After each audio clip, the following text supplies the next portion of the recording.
Bapa di sorga, di saat ini kami hendak menerima lagi kebenaran firman-Mu. Kami percaya Tuhan Roh Kudus-Mu yang memampukan kami segala hikmat dan pengertian menjadi bagian kami untuk dapat memahami dan memaknai firman yang hendak diberitakan di saat ini. Mampukanlah kami juga dengan kerja Roh Kudus, supaya kami bukan hanya mendengar dan memberitakan firman-Mu, tetapi kami juga mau jadikan firman Tuhan yang kami dengar, yang kami renungkan, menjadi khotbah yang hidup melalui sikap dan perilaku hidup kami yang berkenan hanya kepada-Mu. Dalam nama Tuhan Yesus firman kehidupan, kami berdoa. Amin. 2 Samuel 15 ayat 1 sampai 12 yang menjadi pembacaan Alkitab kita di saat ini. Kita membaca firman Tuhan dalam 2 Samuel 15 ayat pertama hingga 12. Absalom mengadakan persepakatan gelap.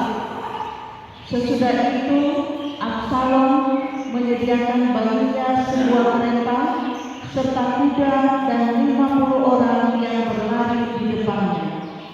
Maka setiap pagi berdirilah Absalom di tepi jalan yang menuju pintu gerbang.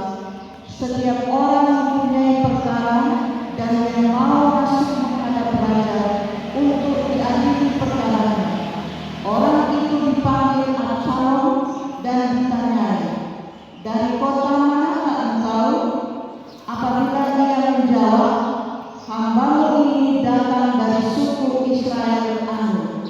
Maka berkatalah Absalom kepadanya, "Lihat, perkara itu baik dan benar, tetapi dari pihak raja tidak ada seorang pun yang mau mendengarkan engkau."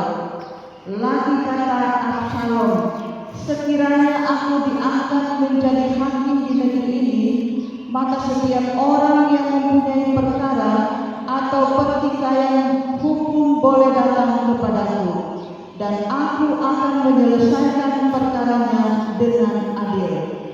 Apabila seseorang datang mendekat untuk sujud menyembah kepadanya, maka diulurkannya tangannya, dipegangnya orang itu dan diciumnya." Cara yang demikianlah diperbuat Absalom kepada semua orang Israel yang mau masuk menghadap untuk diadili perkara oleh raja. Dan demikianlah Absalom mencuri hati orang-orang Israel. Sesudah lewat 4 tahun, bertanyalah Absalom kepada raja, "Izinkanlah aku pergi, supaya di Hebron aku bayar nasarku yang telah kuikrarkan kepada Tuhan, sebab hamba-Mu ini ketika masih tinggal di Gesur di Aram telah bernasar demikian.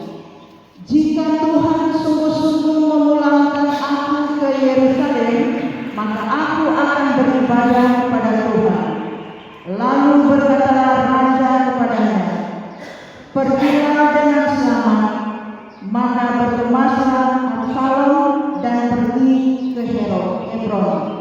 Daripada itu Absalom telah mengirim utusan-utusan rahasia kepada segenap suku Israel dengan pesan, "Segera sesudah kamu mendengar bunyi sangkakala, berserulah, Absalom sudah menjadi raja di Hebron." Beserta Absalom turut pergi 200 orang dari Yerusalem. Orang-orang undangan yang turut pergi tanpa curiga dan tanpa mengetahui apapun tentang perkara itu. Ketika Absalom hendak mempersembahkan korban, disuruhnya datang Ahitofel, orang Gilo itu, penasehat Daud.